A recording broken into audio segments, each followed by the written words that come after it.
A star is born. What makes Iowa football quarterback Mark Gronowski so great? We break it down today, Locked On Hawkeye.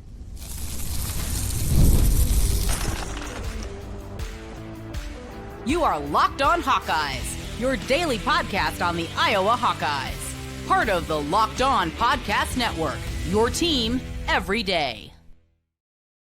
Hey, welcome in. I'm Trent Condon, and this is the Locked On Hawkeyes podcast.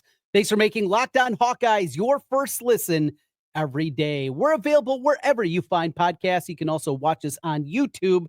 If you do, hit subscribe. If you're listening on the podcast side, 5-star reviews. It all helps us get in front of more Hawkeye fans. As mentioned, I am Trent Condon. I've been hosting radio shows talking Iowa Hawkeye sports and a whole lot more over the last 20 years here in the state of Iowa. You can hear me currently on the Iowa Sports Radio Network each weekday from noon to 2 with stations in Sioux City, Des Moines, Iowa City, Cedar Rapids, and the Quad Cities as we talk Hawkeyes with you.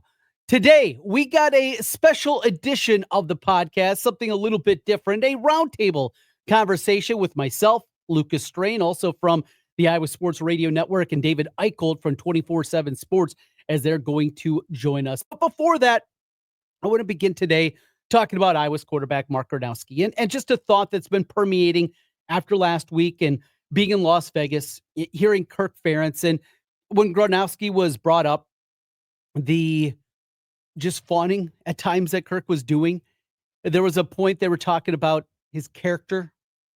And somebody asked for kind of a follow-up, looking for, was there a specific example, anything that stood out? And Kirk kind of paused for a moment and said, no, he's so consistent with who he is and the way he operates. Everything about him, he seems confident and a self-assured guy. He's earned it. He's done the hard work. That's from Kirk Ferentz talking about his quarterback. I don't believe that this is shade from the former quarterback in Cade McNamara. I don't think that's what this is. I believe they are just seeing a guy that operates different, that operates at a level that they have not seen in a long time. You go back to Nate Stanley. Numbers were good. Numbers were incredibly good from what we've seen over the last 5 years. However, there was always that element with Nate Stanley where you were thinking there was more there, that there was more that he could untap, and that he left plays on the field. It's not to say that Mark Gronowski won't, but Nate Stanley was not a rah-rah guy. Mark Gronowski seems like the perfect type of leader for the Iowa football program. As it's currently constructed, it's not just the numbers, which are immaculate. It's not just the success that he had, unlike a quarterback's had before at Iowa, even at a lower level. That's not what it is. It's the intangibles, the things that are hard to measure, the things that are difficult for somebody like me to say exactly what it is, because you don't have anything exact that you can point to. I like things numerically. I like to be able to see with my eyes and figure out what the end game is going to be with numbers. You can't do that with something like this. It's too abstract. But when you see it, you know it. That old adage, right? And when you see a leader like Mark Gronowski and you hear the way that people talk about him, and then you go back and look at what he did previously in his career. And we've seen guys make this jump before, from the FCS level to the power conference level, and thrive and do it right away. And that's where the excitement builds. Right guy, right time, right offensive coordinator, and maybe the right 70-year-old coach. We continue Locked On Hawkeyes, a roundtable discussion as we talk all things Big Ten, the future of the college football playoff, and a lot of Hawkeye talk. David Eickholt from 24/7 Sports, along with Lucas Strain from the Iowa Sports Network, and myself, Trent Condon, talking all things Hawkeyes when we come back on the Locked On Hawkeyes podcast. Time to fuel up and turn it up with 5-Hour Energy Transfusion. It brings the bold grape, ginger, and lime flavor of your favorite golf drink, minus the alcohol, into a quick, energizing shot. Whether you're sinking birdies or just making memories with friends, this one's hole in one for your energy game. Let's be honest, some days on the course or off it, you need that extra boost to stay energized. You could be hitting a ridiculous shot. Maybe you hit your buddy on the golf cart, as I've done before. Whatever it is, that 5-hour energy is going to help you.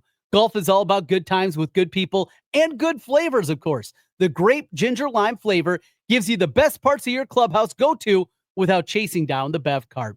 If you go to 5hourenergy.com today, that's the number 5hourenergy.com, you can use the promo code It's Locked On College to receive 20% off your order. This offer is only valid until September 30th on one order and cannot be used with other promotions. The code is not good on subscription orders. Whether you're meeting up with friends or trying to turn 18 into 36, get an energizing boost you need to power through.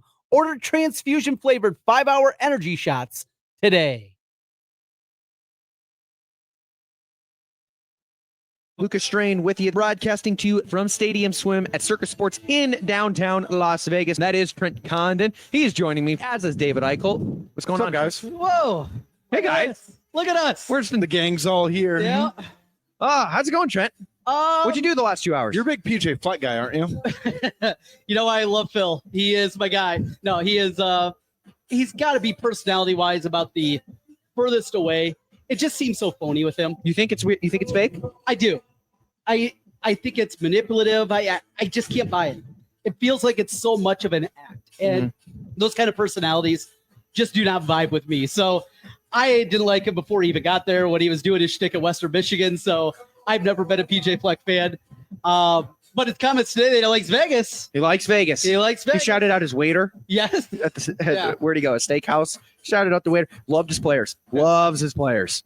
He was really like my guys this year. He had high character kids. He had time for one question today. One question. What do you have? 13-minute opening presser. 13-minute. His record that I know of is 14 and a half. Almost hit it. I think that was 2 years ago. Kirk will not get to 14 minutes tomorrow. Kirk will get to What do you think? What's the over under at? Ooh, that's a good one. 7:45. You guys know this. I've never been to a Kirk presser. Opener? No way. Shorter? 4.5. You think it's only 4.5? 4.5's over under. That opening, he'll be quick on that beginning. Unless, but David knows this better. He doesn't want to take that many questions, at least on stage. That's true. He will do the side podium. Yep. So I like my 7:45 line. You might be right because you're right. I will time it just for you. Yes. I'll text it to you, okay? We'll be there. Well, when does the line start? When he starts speaking? When he starts talking. His first word. Yeah, first word. That's when it starts. We need to stop. I'm gonna lower it to 7:20 then, because I count 25 seconds. So to get up, I'll take the under. Get the little handshake with Tony Petit. Yeah. I'll take the under. Trent, why did you ever take the under with Iowa? Oh yeah, They were wagging last year was the over, bud. Yeah, Trent had bet Iowa under shirt on yesterday, didn't you? Yeah. I got the under. Bet the under. I did pack it actually. Yeah. Got a couple of comments on that shirt yesterday. Trent, you were signing up for a contest while you were gone these last 2 hours. I did, yeah. So I made my way over to Westgate. So yesterday got signed up for Circa Survivor and Circa Million. So signed up for those two. And back this year for the first time in I want to say 3 years is a college football betting contest. Circa doesn't have a college contest. It used to be William Hill that had a college contest. And so there's a little bit of a hole in the market. Westgate, they've a long time had contests for decades now that they've had football contests. So they brought it back this year. $500 entry fee. You pick 7 games a week against the spread. No quarterly prizes like there is for Circa Millions. It's just over the course of the year, 14 weeks, and you pick 7 games a week. Pretty simple contest, but fun, and I'm excited. I've never been in a college contest before. Never been in a college contest before. No. So, are there any rules to it? Can you pick the same team every week theoretically if you want to? Yeah, okay. It's not like Survivor. Like you can only use it once. Yeah. Is it any bet? Any college bet? Any? So it's a spread. Okay, spread. Okay. That makes it. Yeah. Yes. Yeah. So if you want to, you get deep into action, Sun Belt, you can fire away at those your games. stuff. Absolutely. FBS level? Could it be FCS? Nope, all FBS. Okay, I was gonna say, how gross are you gonna get? Yeah. I was gonna say, if you know your FCS football, there's already a couple winking at me in week number 1. Oh no! You care to share? My wink. WNBA. It's like, how disgusting do you want to go? Yeah. How gross do you want to get? I told Trent yesterday I haven't lost a WNBA bet this year. Well, Cameron Brink might make a return tonight, so She Lucas might. and I are like, oh, we're betting the Sparks. We might have to bet the Sparks. Anyway, Sparks. You want to give us a little preview? Week 1. What it was? Let me bring up the schedule now that you put me on the spot, so I can refamiliarize. All right. So myself. while you do that, let me throw you on the spot again. Yeah. I'm going to go over under 7.5 for Iowa. I'm over. You're over. No. What? I think it's 8-4. Would you? Okay, I was going to say, would you take 8.5? Who are the 4 to? Yeah. Do you have a win-loss thing, or are you just going ballpark for 8-4? Automatic losses. USC. Automatic Same. Wow. Same. Automatic? loss. They can't win on the West Coast. Yeah. I understand. No, I'm not picking Iowa in I that put game. that at the But to top of the list classify before Penn that, State and Oregon. Didn't you do that last year with the Wow. UCLA game as I well? did. Sniff that one out. And for the record, I'm picking USC this preseason. I'm picking them, but as a written in and permanent marker, automatic loss in the Trent Condon Sportsbook. His of the number list. one. Number one. I do believe they'll beat Oregon. I don't think they'll beat Penn Oh, State. wow. I think they'll get the Ducks. Now, what's interesting about that game, either a night game or a morning game, 9 o'clock, body clock Big noon. for them. Either way, what that's going to look That's like. so interesting. I think they're going to get the Ducks. They got a better shot against Penn State, I think. Do you like Dante Moore? Any system that Oregon runs, it's the same thing as Ohio State. I don't need like the quarterback. Yeah. They're going to move the football, and the quarterback's going to put up ridiculous numbers. Yeah. I don't know if Iowa has the speed on the outside to contain them. And that's where my big thing is. Penn State's efficient, but Penn State's traditional Big Ten football, and Iowa has had success against Penn State in Kinnick. And Oregon, with that spread, the up-tempo system, with just the high-caliber speed guys, assuming the weather is good, that's a tall task for me. Do you guys remember what week that game's going to be? Week 10? I'm trying to look at the rest of the Big Ten schedule, see if I can figure out what time that's going to be. They have them in October, don't they? Or is that a November game? I don't That's remember. November game, yeah. USC is in November. I know that. It is week 11. 11. We were off Okay. by 1. Yes. All Week right. 11. Pulling up the Big Ten schedule in front of me here. I think they pull an upset, and I just put Oregon down as the upset pick. Not a fan of Dante Moore. And more than anything, I go back to last year. You saw that was a putrid Wisconsin team. Awful. They should have beat them. Yeah. I mean, if Braden Locke doesn't keep throwing the football to Oregon, they beat them in Camp Randall. That was a Camp Randall environment that was charged up for that game. You know who that reminded me of? Joel Stabe. Yeah.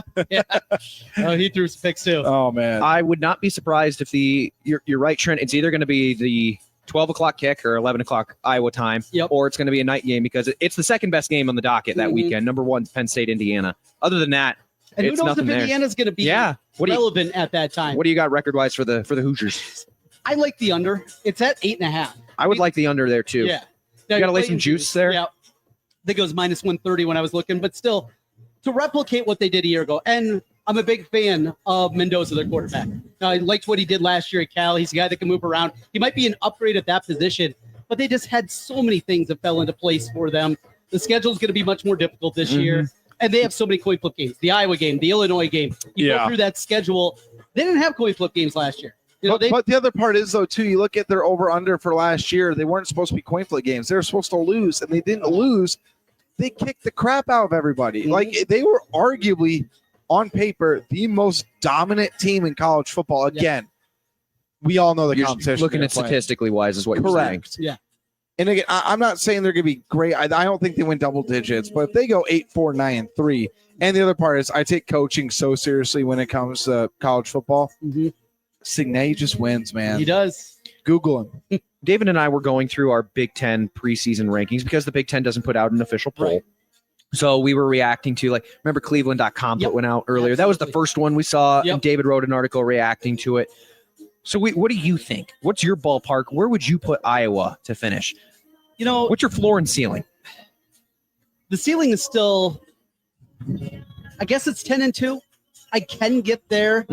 I might have to have a couple of cocktails to get there to talk myself into it. We'll talk to you later tonight. Right. I can get it. I can get there. I can make an argument. I believe in Gronowski. I believe this offensive line, if they figure out left tackle, is going to be good.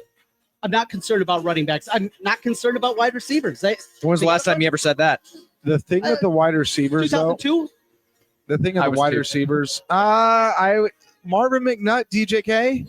Those were two, but they didn't have the depth that they have. I agree with that. They didn't have the top end talent of those guys. That's my concern with this year's team. I mean, there's nobody on the roster that's an all-conference caliber guy.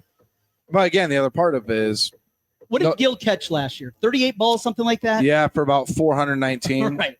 By the way, that's the most yards since Amir Smith-Marset. That's sick, gross, disgusting. But the reality, it's unfathomable. Can he get to 35, 4, 11, and 2? 35. 2 touchdowns. Can he get to 50 this year? If he's your number one with 50 catches. You know why I'm a little bit hesitant about that? I think they're going to use the tight ends more. Are they? I've heard a lot of good things about Ortworth. He can get down the field. He can stretch it, and it seems like half his catches have gone for like 30, 40 yards. Now, again, that's not going to be consistent.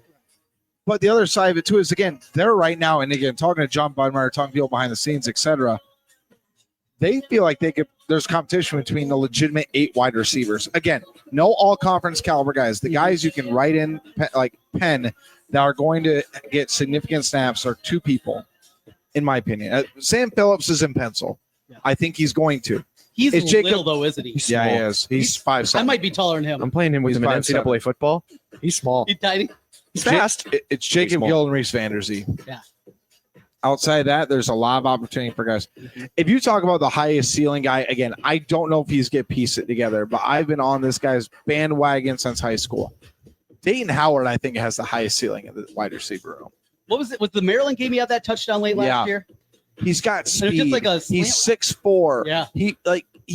His route running's getting cleaned up. He needs to be able to continue to block better and a couple of highlight blocks. Mm-hmm. If he strings it all together, like his ceiling is as high as anybody's that Iowa's had in last 3-4 years. Now, again, some people are like, oh, what's that really telling you? Well, you still take the best wide receiver over the last 3-4 years because then you at least have a guy you can depend on.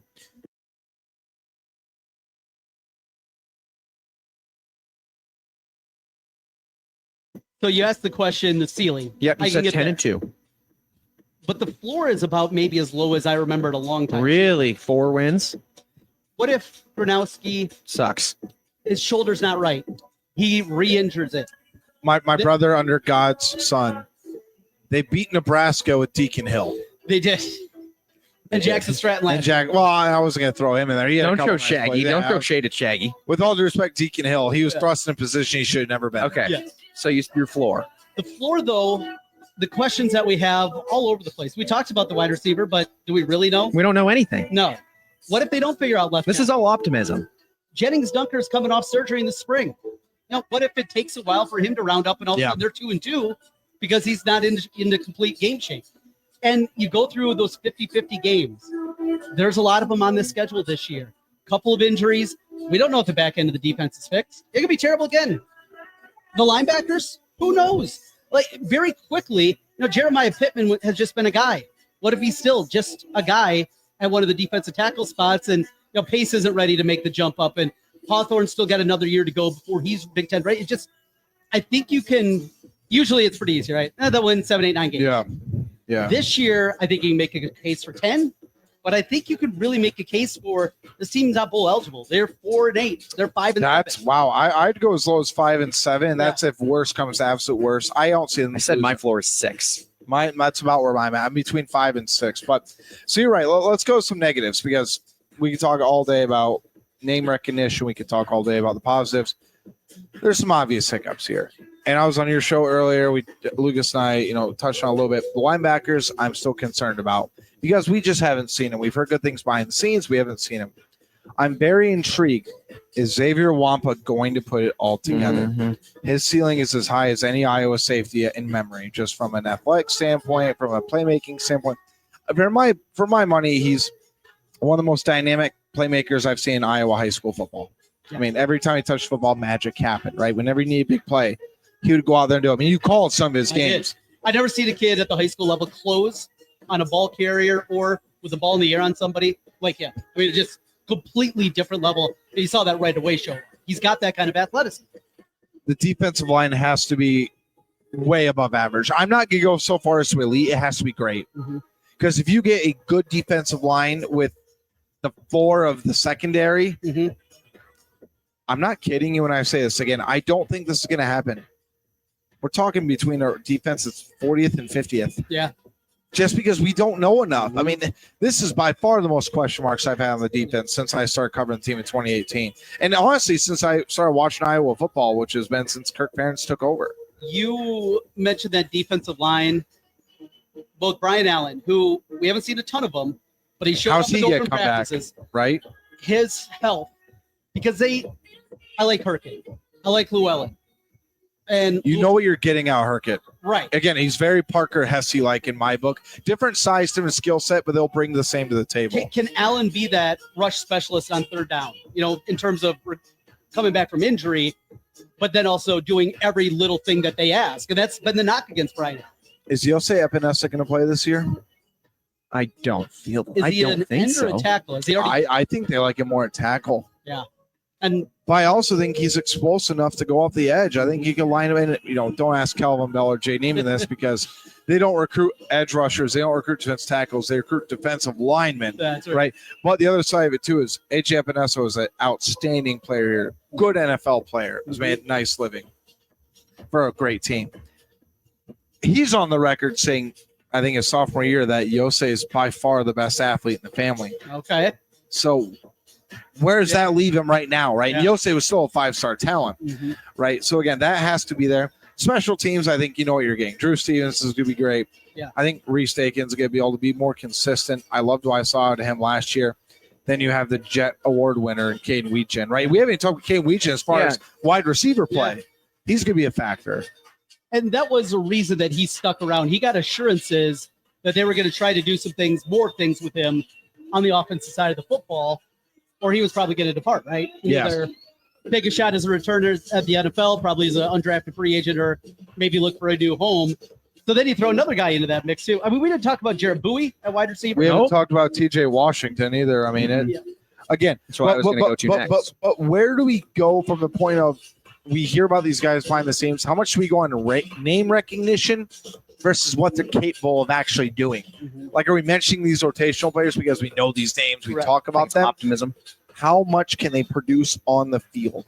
And again, you talk about the way, and again, I'm not dissing the Big Ten West. I still think the Big Ten West is a little bit more difficult than people made it out to be. Yeah.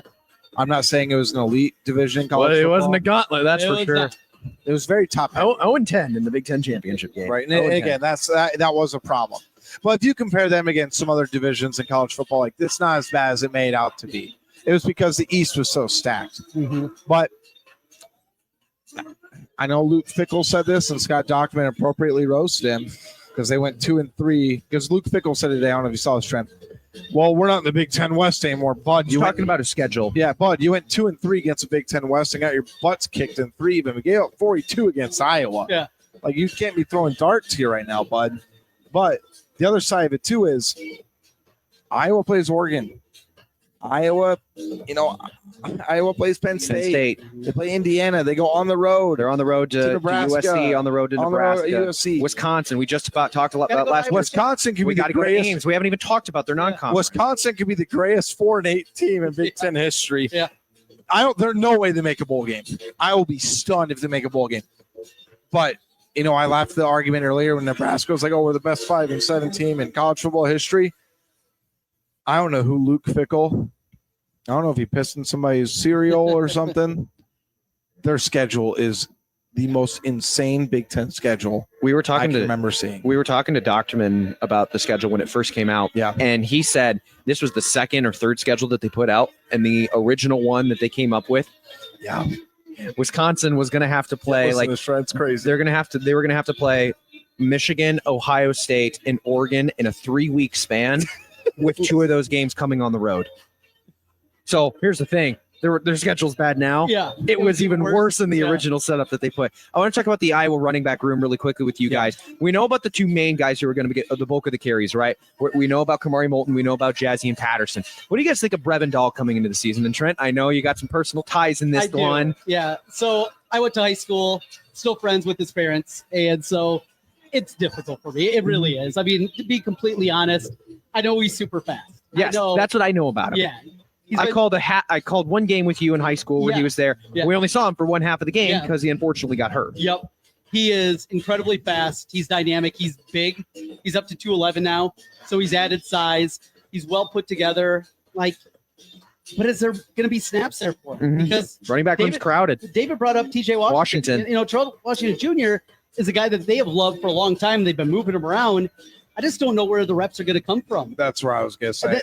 This running back room as a whole, there's 6 guys that it feels like they have confidence in. There is a lot of optimism about Kamari Moulton. Yeah. I have heard a lot of good things behind the scenes about breakout type of year. Well, my thing is, do we even call it a breakout? Because we saw him in the bowl game last year. We saw him, he put up, 400 plus yards last year? Mm-hmm. But the other part is, Tim Wester appropriately got praised a lot last year for what he did with this offense. It looks night and day different. If you actually watch a pre-snap movement, you watch the sets, what they do, the audibles in line, etc. But how much did Caleb Johnson cover up? A lot. I think he did too. Yeah. I think he covered up the inability to pass the football. Yeah, you look at the statistics and say, well, it's obvious they didn't. But Caleb Johnson ran against 8-man boxes more than almost anybody in college football. I think outside of Ashton Genty. Yeah. Outside of Ashton Genty. And he had great success. I think he averaged the most against 8-man boxes. Caleb Johnson. Did he really? But I think Ashton Genty ran against them more. Mm-hmm. So again, will Kamari Moulton and Jazz Patterson be able to do that? They really like Omar Young, the new running back coach. Yeah. So for Brevin Dahl, I also think, like you said, he's been nicked up a time or two as well. Like if he's healthy, maybe he's on par with TJ Washington, but he's probably a year away, I'd say. Those guys, they like to use running backs in the kick return game. Yeah. Is that where Dahl gets his action? Well, and that's what you're going to take Weechen out of there? He's probably one. Weechen will still be the top returner, but because last year it was Max White was that second return. That's right. But he's not around anymore. Right. Brevin Dahl probably has not arguably, but he's probably up there for the best straight line speed on the team. Yeah. Mm-hmm. So does that make sense? Maybe that's the way he gets on the field a little bit, starting there, and then when Weechen moves on, if Dahl could be that guy. Maybe Brevin Dahl for kickoffs, Weechen for punt returns, maybe something like that. A little speculation there as we had a roundtable in Las Vegas at Circa Stadium Swim. Had a great time with David and Lucas and bring that along to you here on the radio. That'll do it for today. We got more coming your way on tomorrow's episode of Locked On Hawkeyes. You will hear from former Hawkeye linebacker A.J. Eads now running football. That is coming your way on tomorrow's podcast. Your team every day. Big thank you to everydayers with us each and every day. If you're watching us right now on YouTube, just takes a second, hit that subscribe button. If you're listening on the podcast side, 5-star reviews, all of that helps us get in front of Hawkeye fans. Your team every day here on the Locked On Network. I'm Trent Condon. Thanks for following along with us and listening today. We'll talk to you again tomorrow. Until then, go Hawks.